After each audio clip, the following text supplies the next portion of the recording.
Oh my god, we're cute. We're way cuter than I am in real life. And they say if we'll only avoid any confrontation with the enemy, he'll forget his evil ways and learn to love us. Hello, welcome to the sad story of Emily Barnes. Okay. Oh, this is nice. Okay, new game. Oh my god, we're my name is Toma Andrews. I'm a victim of identity theft. It's all Auntie Karen's fault, of course. I mean, Auntie Catherine's fault, of course. Of mothing song, according to Mom. Stealing's mom's favorite dress when we were both schoolgirls was bad enough, but stealing in the name of her first and only daughter? Now, that's a load that not many of us can seek within our lifetimes. My name is supposed to be Amelia. My name always loved Amelia, though I don't know why. She wanted to call me Amelia if I was a girl, Thomas if I was a boy, after her father. Then on to Catherine, ruined everything.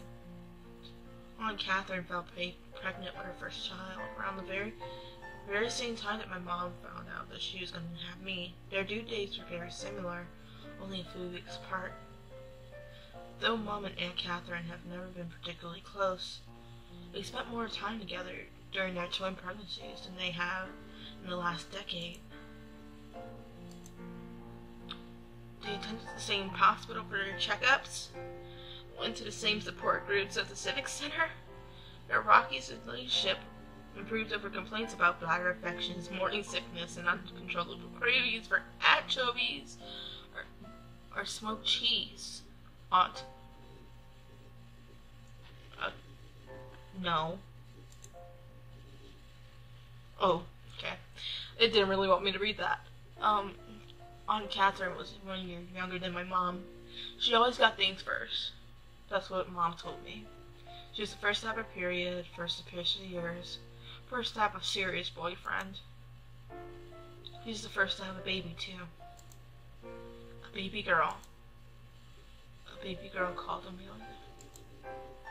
My mom didn't know what to do, having her dream name stolen away from her so suddenly.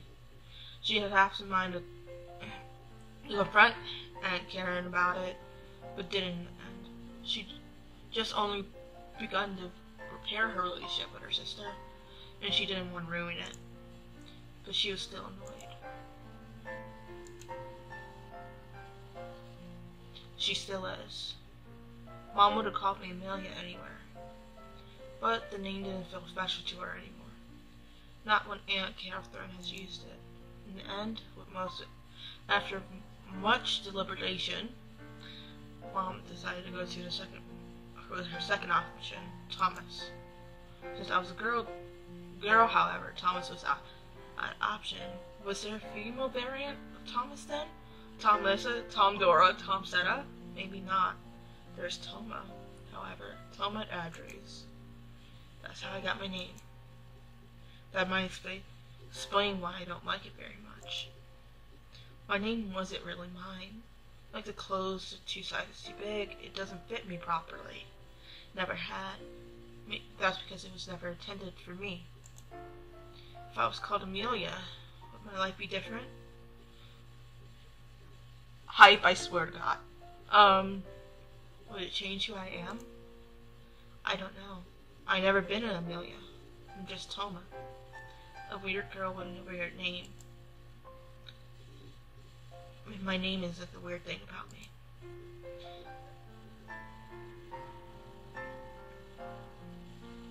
Ever since I can remember, my mom has been obsessed with family history. She says it's a little like playing detective, peeking back into the past with only fragments of information, trying to find the truth. Mom took me to the library with her when I was small, so she can keep a watchful eye over my little blonde head while she dived into annuals of my family's long-lost history. There, she would spend hours and hours going on online databases, old archives, on the hunt for articles like the Spencers, the Condells, or the Lintons, or the Becketts, or the Bradfords. Fortunately, our family used to be pretty rich back in the day. Mom said it was a lot got easier to research your family tree if you have a wealthy background. More records kept on the comings and goings of the rich, opposed to sleepwalkers and paupers, probably because of the money. As soon as money's involved, people pay attention to you. It was like that in the not the 1900s, Vera, the 1700s, and exactly the same now. I remember the floor of the library was hard, covered in a dark green carpet that was uncomfortable and scratchy. The dolls were dull gray like concrete blocks in a multi-story car park. No. Though Mom got me a library card, I always got bored with it in the first hours. Okay. There were stories about my great-great-grandfather, Zachary Kendall, who used to be a priest but was fired from his post since after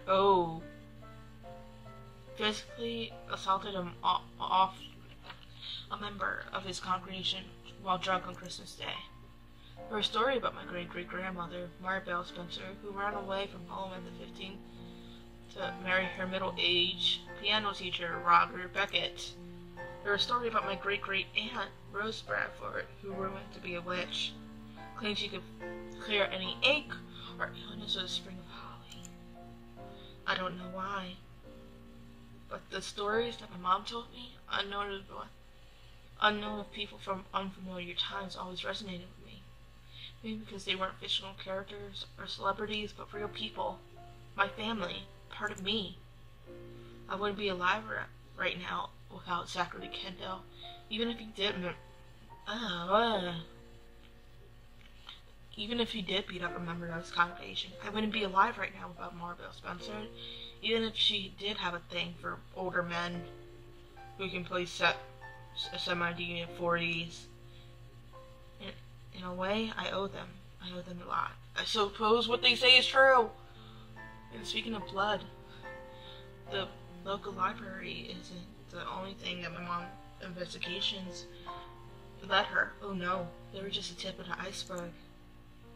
She used to take me to cemeteries a lot. Not just a cemetery, the probably All Saints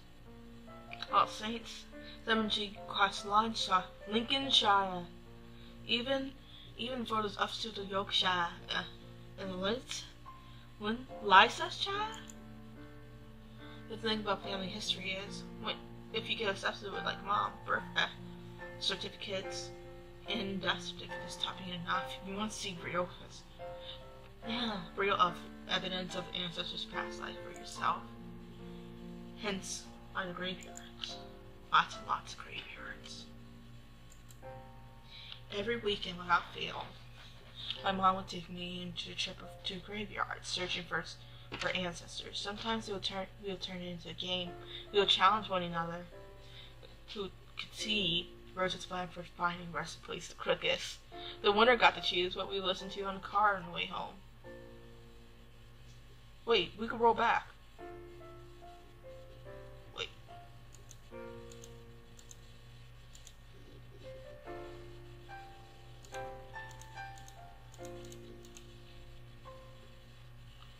Without fail, okay.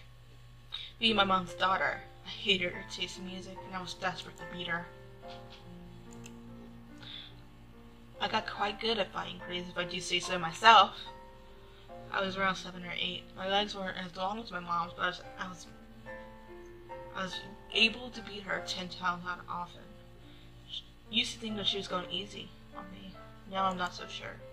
I have talent. I'm good at fighting dead people, even if they've been dead for 2 centuries, and all that's left behind are bones.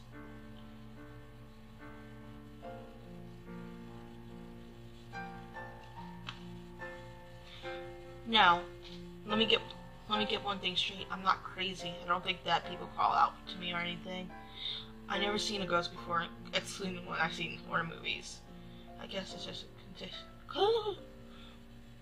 a coincidence, but it's quite a strange coincidence. Whenever I went to a graveyard with my mom, I almost knew where to look, just instinctively. My feet happened to lead me to his tombstone via some strange skill I might have inherited from Rose Bradford. self-repeated psychic, I was usually right. You might say I'm so obsessed with cemeteries, even now.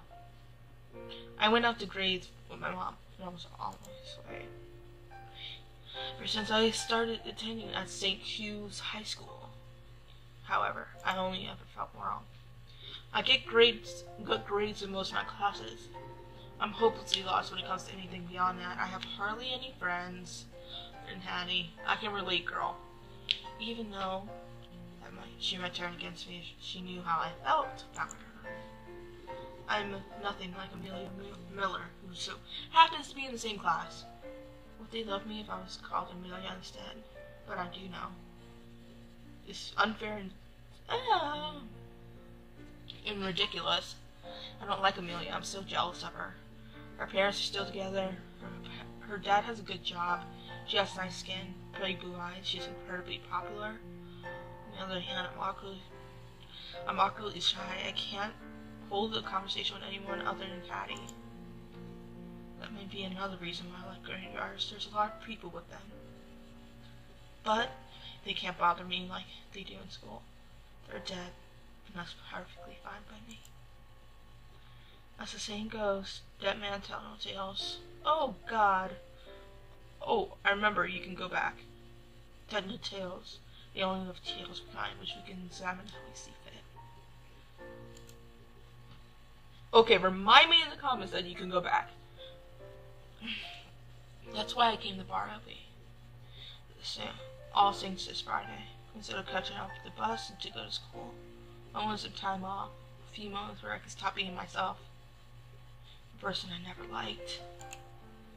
Only if I'm bored as Amelia. My life would be so much better. I would be so much better.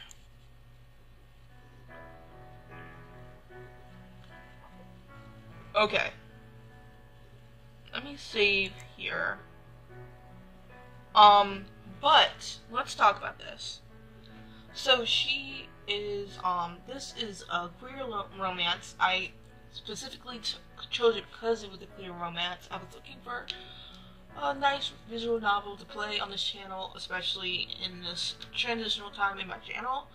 And let's go right here, which is like, I really want to work on voice acting because I do have a passion for it. But my reading isn't that great because my mind moves so fast. Because I read very quickly. But if you trip up, you can always complain in the comments. And the thing about Toma is I really relate to her. I have had a lot of things that you would call tragic in my life. But she doesn't seem quite that empathetic. Maybe like maybe like depressed, but not empathetic. Which I really like about her. So let's continue. Return. The day was overcast for early autumn. A thick layer of fog crept along the ground. The grass wet with morning dew. The soil.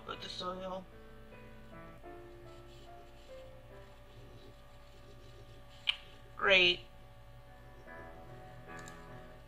But the soil is warm and hard.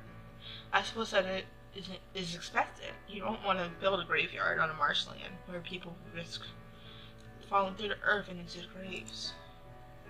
I might have affinity for the dead, but not even I fancy popping in for an unexpected visit with Garrett Fisher, 1843, 1912, and Emmeline, The Life Above.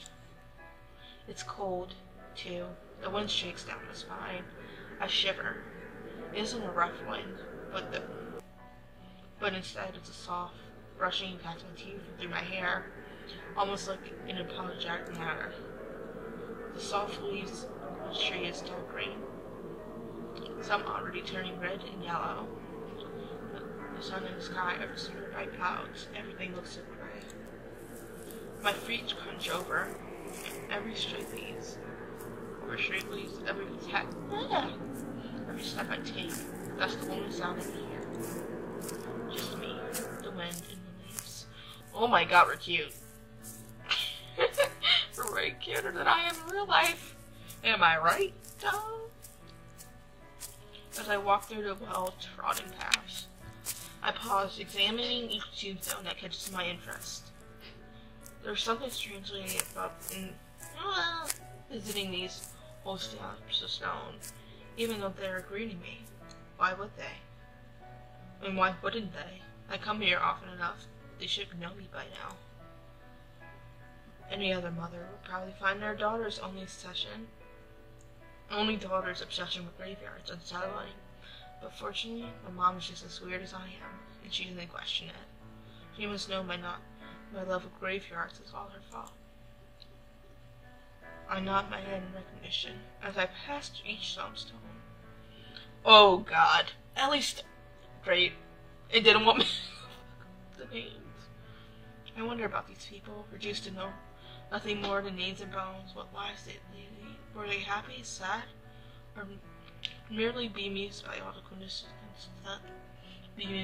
coincidences that led them to being? For Alistair. Okay.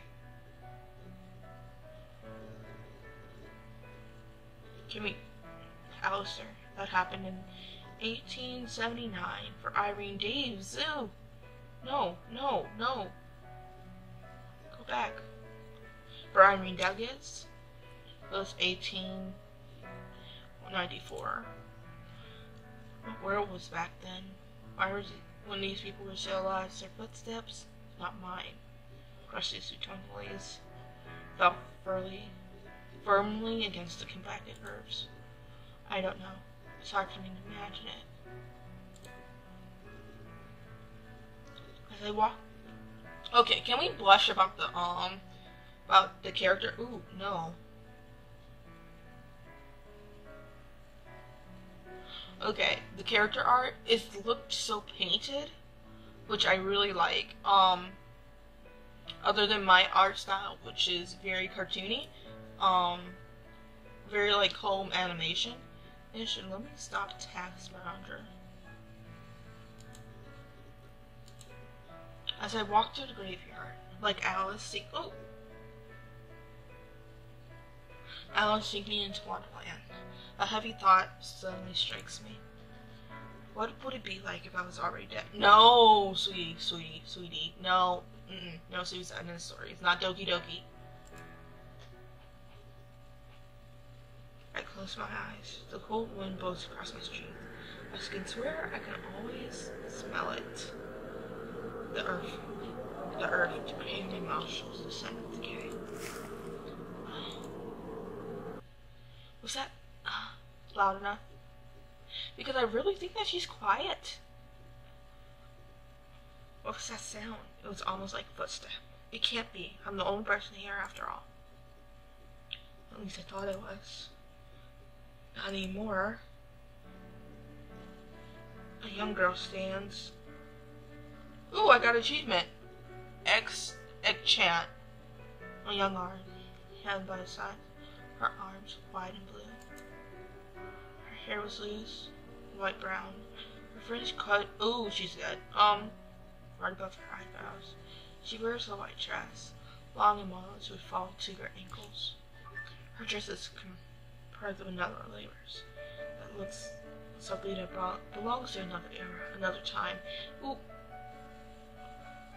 England, when Queen Victoria was on the throne. The horse carriage. So the main way people got about, most socialist, acceptable to wear bonnets in public.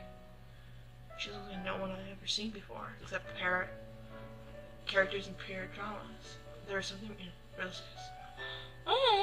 unrealistic about her pretty appearance. I can hardly bring myself to believe that she's really weird. Sweetie, are you not noticing the markings on her, neck?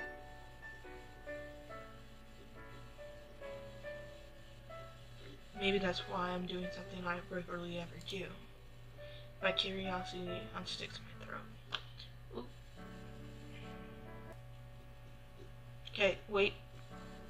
I find myself asking her a question. Are you going to a costume party? Hmm? Oh, wait. Hmm? Are you referring to this old thing? That dress doesn't look like some old thing. It's expensive, right? I believe it was rather dear when... Oh. It was rather dear when Father first purchased it. Now, however, I'm not particularly well versed in the economy, so I can't give you an answer. Father? Which girl calls her? Okay. What era are we in? I cannot remember, but her dress is way too short for anything like past the 2000s. Anything below the 2000s. Well, anything. What's the word? Okay. Whatchamacallit. That's not ahead of the. That's not in the year 2000. Maybe I'm just biased because my dad vanished before I was even born. Plot, plot, plot. My mom couldn't.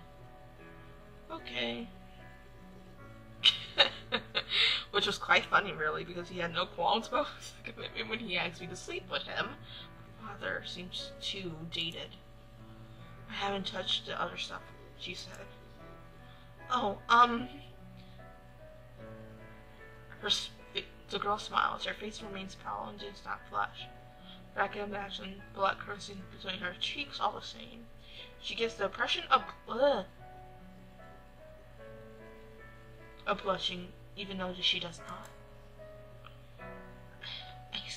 I suppose most people use that nowadays, but forgive me, I'm not familiar with such a sage. It sounds quite peculiar to me. And the plot thickens.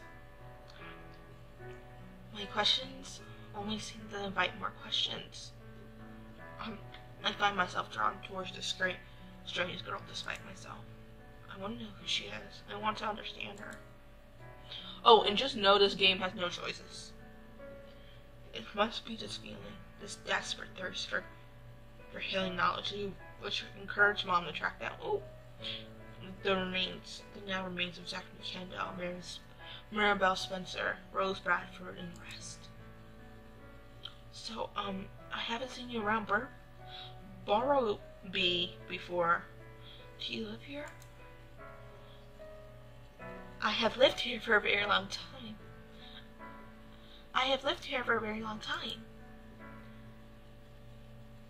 But you don't look much older than me. I will be 15 years old December. This December. At least I should be. Oh, so she's 14 too. Yep, she's 14. Don't get any crazy ideas about this visual novel. You see, you lived here for a very long time, but I've never seen you before. Don't you go to St. Hugh's, do you? She shakes her head. What school do you go to? Riskin? Soundon? No, not the Woolton girls. She shakes her head again. Then you're homeschooled? That'll explain what she's doing is... Aren't we a hypocrite? What she's doing in this graveyard 20 past 8 on a Friday morning, wearing such a strange outfit. She might as well vouch from one of those ye old-fashioned woke off in Paula places. I suppose I was homeschooled, yes.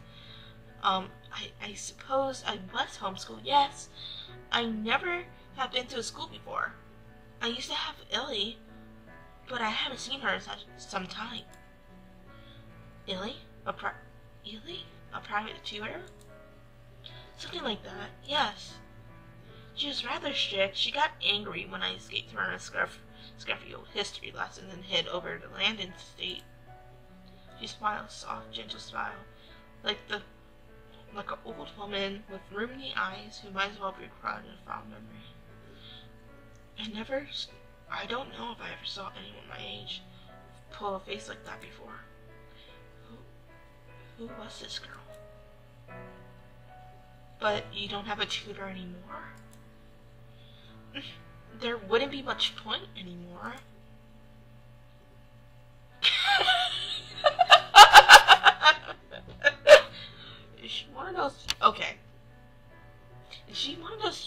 celebrities then? She looks the part in those clothes. I can imagine her as those eccentric, self-recreated living dolls who gets 1,000 subscribers for eating food on camera. Sorry. This is the first question. I thought that was her speaking. So sorry. I'm sorry. This was the first question I should have asked. What's your name? Emily. Emily? I think I can remember that. Oh, that is a common enough name. 2 Emilys in my class. Emily Hargreaves and Emily Turner. I don't know if the name fits the girl in front of me though. Emily sounds too simple, sometimes unfinished too. Like a sentence coming to the full stop. I think her dad killed her, probably. I don't investigate any further, however. I hardly know the girl. What right do I have to ask domain questions? And if it would not be too rude, can I inquire of what as I should call you? Oh. If it would not be too rude, may I inquire what should I call you? Should call you? Oh, she's expecting that. When someone asks for your name, it's only polite for them to ask for theirs in return.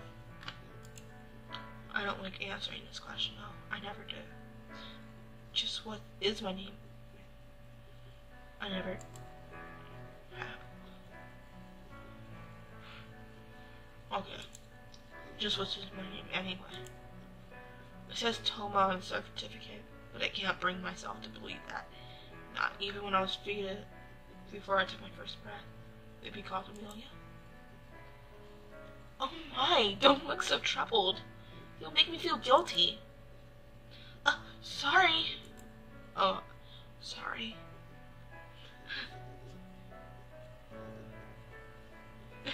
Oh, we're going way over time. Let's do save. This is very gross here. Like, comment, subscribe. Tell your friends that we are going on a very different type of story. And bye!